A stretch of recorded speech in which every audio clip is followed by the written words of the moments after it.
Assalamualaikum warahmatullahi wabarakatuh. Alhamdulillahirabbil alamin. Wassalatu wassalamu ala asyrafil anbiya'i wal mursalin sayyidina wa maulana Muhammad wa ala alihi wa sahbihi ajma'in. Amma ba'd. Pada kesempatan kali ini, di video kali ini saya akan membahas tentang kompetensi yang dicapai dalam kurikulum. Kurikulum merupakan salah satu alat untuk mencapai tujuan pendidikan yang sekaligus merupakan pedoman dalam pelaksanaan pembelajaran pada semua jenis dan jenjang pendidikan. Kurikulum merupakan salah satu komponen sistem pendidikan yang sangat rentan terhadap perubahan, seperti dari kurikulum KTSP ke kurikulum 2013 yang pasti ada perbedaan di antara keduanya. Nah, apa itu kompetensi? Kompetensi itu berkenaan dengan kemampuan siswa melakukan sesuatu dalam berbagai konteks. Kompetensi menjelaskan pengalaman belajar yang dilalui siswa untuk menjadi kompeten. Kompetensi merupakan hasil belajar yang menjelaskan hal-hal yang dilakukan siswa setelah melalui proses pembelajaran, dan masih banyak lagi pengertian-pengertian kompetensi. Lalu kita langsung saja ke jenis-jenis kompetensi yang dicapai dalam kurikulum. Yang pertama yaitu kompetensi inti. Biasanya ya kompetensi ini ada di buku-buku pelajaran. Nah, biasanya tertulis di situ di awal-awal buku pelajaran ada kompetensi inti dan kompetensi dasar. Ini merupakan kompetensi yang ada dalam kurikulum 2013. Kompetensi merupakan tingkat kemampuan untuk mencapai standar kompetensi lulusan yang harus dimiliki seorang peserta didik pada setiap tingkat kelas atau program yang menjadi landasan. Kompetensi inti dirancang seiring dengan meningkatnya usia peserta didik pada kelas tertentu.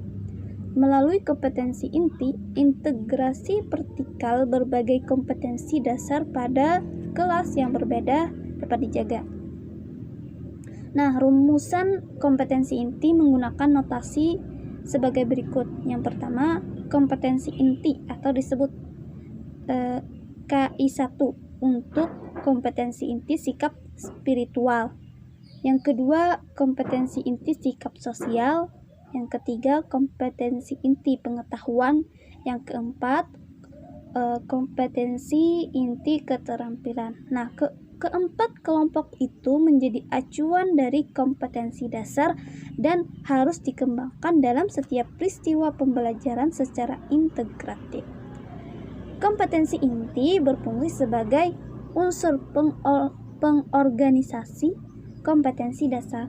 Sebagai unsur pengorganisasi, kompetensi inti merupakan pengikat untuk organisasi vertikal dan organisasi horizontal ke kompetensi dasar. Nah, apa itu kompetensi dasar? Kompetensi dasar adalah sejumlah kemampuan yang harus dikuasai peserta didik dalam mata pelajaran tertentu sebagai rujukan penyusunan indikator kompetensi dalam suatu pelajaran. Kompetensi dasar merupakan kompetensi setiap mata pelajaran untuk setiap kelas yang diturunkan dari kompetensi inti. Kompetensi dasar adalah konten atau kompetensi yang terdiri atas sikap, pengetahuan, dan keterampilan yang bersumber pada kompetensi inti yang harus dikuasai oleh peserta didik. Yang kompetensi itu dikembangkan dengan memperhatikan karakteristik peserta didik, kemampuan awal, serta ciri dari suatu mata pelajaran.